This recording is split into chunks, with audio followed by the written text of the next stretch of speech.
Good morning दोस्तों। आज हम जानेंगे प्राकृतिक संख्याओं के वर्गों का योग क्या होता है। प्राकृतिक संख्याओं के वर्गों का योग कितना होता है, जैसे 1 का स्क्वायर प्लस 2 का स्क्वायर प्लस 3 का square plus dash dash dash n square तक अगर प्राकृतिक संख्याएं दी है तो इनके योगफल का सूत्र क्या होगा। एस बराबर एन बटे 6 into n plus 1 into 2n+1।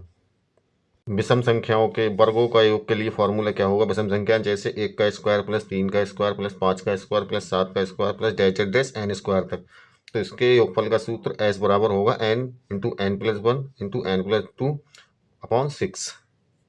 प्राकृतिक संख्याओं के घनों का योगफल क्या होगा। 1 का क्यूब प्लस 2 का क्यूब प्लस 3 का cube plus dash dash dash n का क्यूब तक, योगफल जो होगा एस बराबर एन इंटू एन प्लस 1/2 का होल स्क्वायर।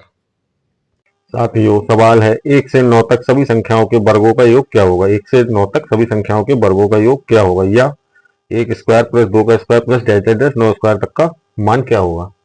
सवाल में n बराबर होगा 6, तो प्राकृतिक संख्याओं के वर्गों का योग का फार्मूला क्या होता है। s बराबर n बटे 6 into n plus 1 into 2n+1। तो n बराबर 9 बटे 6, n के 9 प्लस 1, 2 गुणा 9 प्लस का 1। 9 बटे 6 कितना हो जाएगा, 3 बटा 2 गुणा 10 गुणा 2 ने 18 और 1 19, 10 से काटेंगे 5, 5 नहीं है 15, 15 गुणा 19, इन दोनों को गुणा करेंगे तो आएगा 285। यही हमारे सवाल का आंसर होगा। सवाल है 0.11 का स्क्वायर प्लस 0.22 का स्क्वायर प्लस 0.33 का square plus dash dash dash 0.99 का स्क्वायर का मान क्या होगा।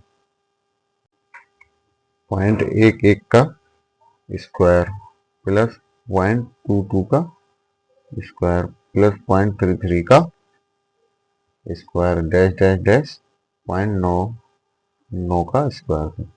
अब इसमें से हम 0.11 कॉमन ले लेंगे, 1 का स्क्वायर, तो ये आएगा 1 प्लस 1 का स्क्वायर प्लस 2 का स्क्वायर प्लस 3 का square plus dash dash dash 9 का स्क्वायर 0.11 का स्क्वायर।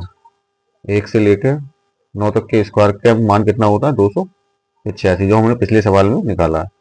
तो इन दोनों को जब गुणा करेंगे तो आएगा 3.4485। यही हमारे सवाल का आंसर होगा।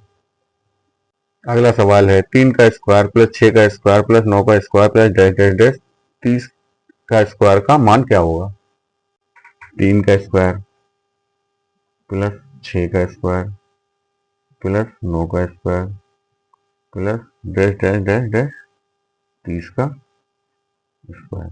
अब हम इसमें से 3 का स्क्वायर कॉमन लेंगे, 3 का स्क्वायर ये बन जाएगा बस 1 का स्क्वायर 2 का स्क्वायर 3 का square plus dash dash dash 10 का स्क्वायर 3 स्क्वायर। अब इसका हम लोग निकालने के लिए फार्मूला से निकालेंगे, क्या होगा n बटे 6, मतलब n यहाँ कितना है 10, 10 बटे 6, तो n प्लस 1, 10 प्लस 1, 2n+1, 2 गुणा 10 प्लस का 1। अब हम इसे सॉल्व करते हैं। 3 का स्क्वायर 9 गुणा 10 बटे 6, 3 5, 5 बटे 3 इंटू 10 प्लस का 1 11 इंटू 10 दूनी 20 प्लस का 1 21, इसको काट देंगे, ये आएगा 7, आ गई 45 गुणा 11 सत्ते 77, 45 की गुणा जब 77 से करेंगे तो आएगा 3465। यही हमारे सवाल का आंसर होगा।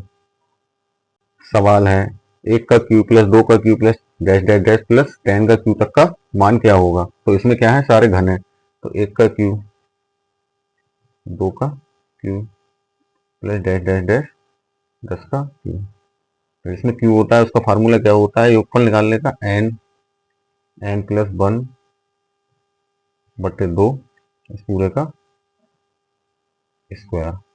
n का मान है 10, 10 गुणा n+1 क्या हो जाएगा 11 बटे 2 इसका स्क्वायर, तो 2 से काटेंगे 5, तो 11 की 5 से गुणा करेंगे 55, और 55 का स्क्वायर, 55 का स्क्वायर क्या होता है 3000 25। ये हमारे सवाल का आंसर हो।